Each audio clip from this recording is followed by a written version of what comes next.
నేను ఎవరి దగ్గర అసిస్టెంట్గా పనిచేయలేదు, ఎవరి దగ్గర అసిస్టెంట్ రైటర్గా పనిచేయలేదు. అసలు సినిమా ఇండస్ట్రీకి అంటే కృష్ణానగర్కి కూడా నేను ఎప్పుడూ రాలేదు.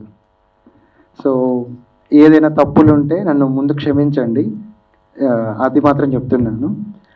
నేను ఎవరైనా కొంతమందికి నేను కథ చెప్పినప్పుడు అడిగేవారు, ఎవరి దగ్గర పనిచేసావు, ఎక్కడ పనిచేసావు, స్టోరీ బాగుంది, నువ్వు హ్యాండిల్ చేయగలవా, ఇలాంటివి వచ్చేవి.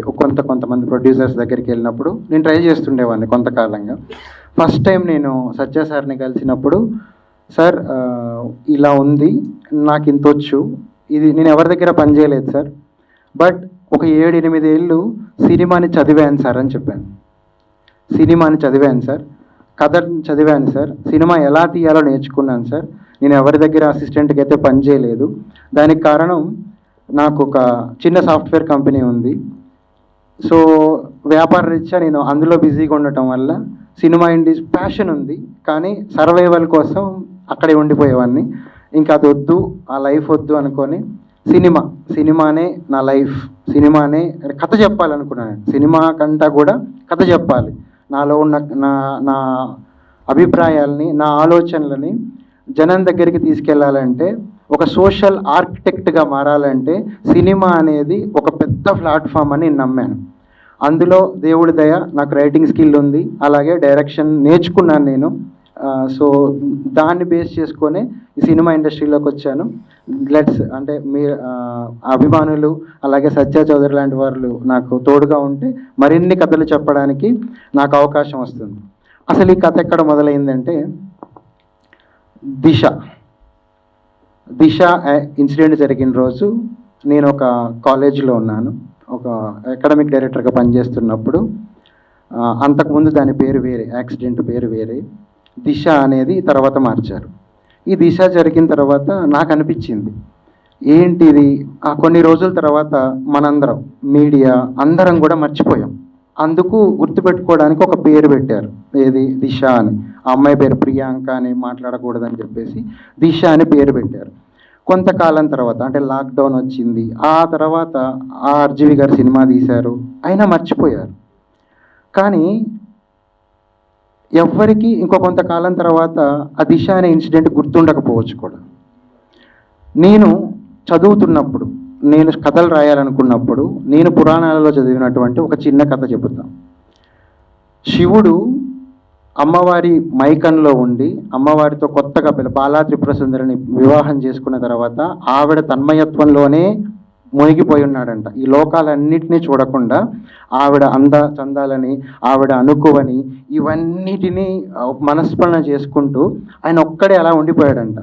అందరూ వచ్చేసి అదేంటి మహాశివుడు, ఆయన హరుడు, ఆయన అలా తన భార్య ధ్యాసలోనే ఉంటే ఈ ముల్లోకాలని పాలించేది ఎలా, ఈ ముల్లోకాల ఏం జరుగుతుందో చూసేది ఎలా అనుకొని అప్పుడు శ్రీ మహావిష్ణువు దగ్గరికి వెళ్ళి ఆయన అడిగారంట, అయ్యా ఏంటి మరి శివుడు, ఆయన ఎప్పుడు ఆ భార్య ఆమె ధ్యాసలోనే ఉంటున్నాడు, మరి ఆయన బయటికి తీసుకురావాలన్నప్పుడు విష్ణువు సుదర్శన చక్రాన్ని వదిలాడు.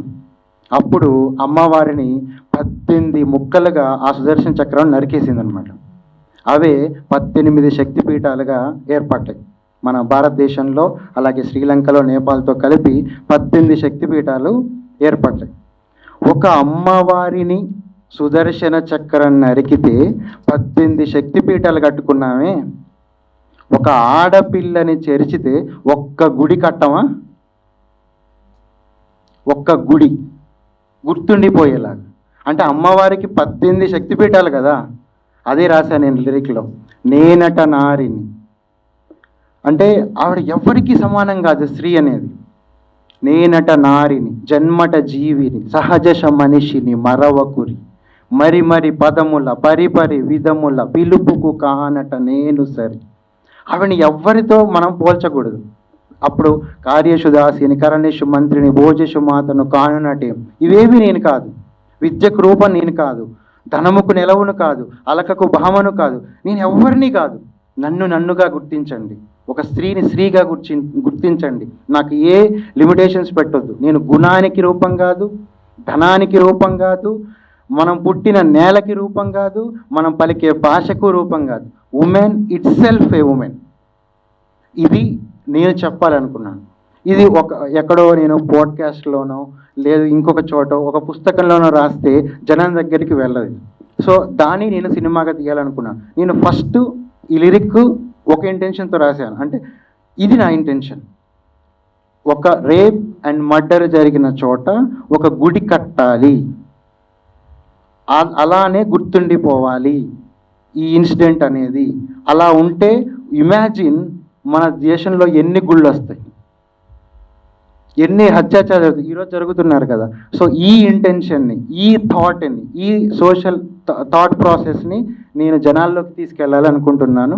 సో అలాగే అలా జరగకుండా ఉండాలంటే ఏం చేయాలి, ఏది తనని సేఫ్ చేస్తుంది, ఏది తనని కాపాడుతుంది, ఎలా తనని తను కాపాడుకోగలదు అనేది ఈ సినిమా. సో థ్యాంక్ యూ మీరందరూ వచ్చినందుకు. సో నా పోస్టరు, ట్రైలరు, టీజరు, అలాగే నేనంటున్నారని సాంగ్ని చూశారు కదా. మీకు ఏదైనా ప్రశ్నలు ఉన్నా నన్ను జనాల దగ్గరికి తీసుకెళ్ళడానికి మమ్మల్ని అందరినీ, మా టీం అందరినీ ఒకసారి ఇంటరాక్షన్ అయితే చాలా బాగుంటుందని నేను కోరుకుంటున్నాను. Thank you.